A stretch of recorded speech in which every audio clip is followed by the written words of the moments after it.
Hi friends, it's Samita, professional motivation speaker. तो आज हम बात करेंगे ऑनेस्टी, लॉयल्टी के बारे में। एक बार ऑस्ट्रेलिया मेलबर्न में राजा स्टीफन का राज था।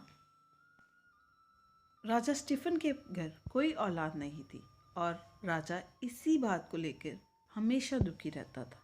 एक बार की बात है, राजा ने अपने सभी सलाहकारों को बुलाया और उनके सामने ये प्रस्ताव रखा कि हमें अपने राज्य के लिए एक भावी राजा को चुनाव करना होगा। आप सब बताओ कि एक भावी राजा में क्या क्या गुण होने चाहिए। सभी मंत्रियों ने इस पर अपना अपना पक्ष रखा, लेकिन राजा को किसी भी मंत्री की सलाह पूरी तरह से नहीं जची। राजा निराश होकर अपने कक्ष वापस चला गया। तभी उसके दिमाग में एक सेंट की याद आई, जिनका नाम सेंट पॉल था। राजा के पिताजी भी जब किसी विषय पर पूरी तरह से निर्णय नहीं ले पाते थे तो वह उन्हीं की सलाह लिया करते थे। लेकिन राजा को यह मालूम नहीं था कि वो अभी जिंदा भी है कि नहीं। राजा ने अपने सैनिक को उनके ठिकाने पर, जो कि घने जंगलों के बीचों बीच था, भेजा। तो सैनिक ने जाकर देखा कि इतनी उम्र होने पर भी सेंट पॉल पूरी तरह से तंदुरुस्त थे और उन्होंने राजा को उनसे मिलने की अनुमति दे दी। राजा अगले ही दिन सेंट पॉल से मिलने चले गए। सेंट पॉल ने राजा की सारी परेशानी सुनी और राजा को एक बीजों से भरी हुई पोटली पकड़ा दी और राजा के कान में कुछ कहा। उधर राजा ने एक घोषणा कर दी कि सेंट पॉल ने राजा को एक बीजों से भरी हुई पोटली दी है और राज्य के हर एक बच्चे को एक एक बीज दिया जाएगा और जिस बच्चे का पौधा सबसे बड़ा होगा उसी को राज्य का राजा नियुक्त कर दिया जाएगा। राज्य के सारे बच्चे एक लाइन में खड़े हो गए और राजा ने सभी को एक एक बीज बांट दिया। सभी बच्चों ने मिले हुए बीजों को अपने अपने गमले में लगा लिया।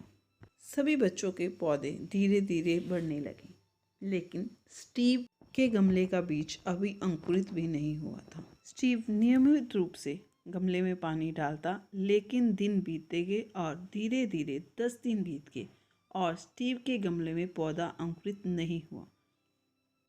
जबकि स्टीव ने देखा कि बाकी बच्चों के पौधे तो बहुत बड़े बड़े होना शुरू हो गए हैं। इस पर स्टीव की माँ ने स्टीव को सलाह दी कि अगर पौधा अंकुरित नहीं हो रहा है तो कोई और पौधा लाकर गमले में लगा दिया जाए। स्टीव ने ऐसा करने से इनकार कर दिया और नियमित रूप से गमले में पानी देता रहा। 20 दिन बीत गए, लेकिन पौधा अंकुरित नहीं हुआ। इस पर स्टीव की माँ की तरफ से दबाव बढ़ने लगा, लेकिन स्टीव ने गमले में दूसरा पौधा नहीं लगाया। आखिर वो दिन आ गया जब राजा ने बच्चों को पौधा दिखाने के लिए महल में बुलाया। स्टीव ने देखा कि कई बच्चों के पौधे तो बहुत लंबे लंबे हो गए थे। यह देखकर स्टीव की माँ भी परेशान हो गई और स्टीव को कोसने लगी। अभी राजा स्टीफन वहां आ गए और बच्चों के पौधे देखे और मुस्कुराने लगे। उन्होंने स्टीव से कहा, क्या हुआ स्टीव, क्या तुमने नियमित रूप से गमले को पानी नहीं दिया? स्टीव ने कहा, महाराज, मैं नियमित रूप से पानी देता रहा हूँ, लेकिन बीज अंकुरित ही नहीं हुआ। राजा ने स्टीव की यह बात सुनी और उसे कसकर गले लगा लिया और उसके सिर पर युवराज का मुकुट रख दिया और कहा कि मैं तुम्हारी ईमानदारी से बहुत खुश हूँ। यह सुनकर सारी सभा में सन्नाटा सा छा गया। तभी राजा ने कहा, जो बीज मैंने तुम बच्चों को बांटे थे वो बीज थे ही नहीं, वो तो केवल पत्थर के टुकड़े थे और उन पत्थर के टुकड़ों से पौधे कैसे उगाए? तुम सब बच्चों ने मुझे लालच में आकर धोखा देने की कोशिश की है। केवल पूरे राज्य में स्टीफन ही ईमानदार बच्चा है, इसीलिए मैं इसे अपना युवराज घोषित करता हूँ। मुझे तुम सब बच्चों को दंड देना चाहिए, लेकिन मैं इसे तुम्हारी पहली भूल समझकर माफ़ करता हूँ और स्टीफन भविष्य में तुम सबका भावी राजा होगा। दोस्तों, इस कहानी से हमें ये शिक्षा मिलती है कि ईमानदारी हमें सब कुछ दिला सकती है। नेचर मेहनती और ईमानदार व्यक्ति की कभी भी झोली खाली नहीं रहने देती।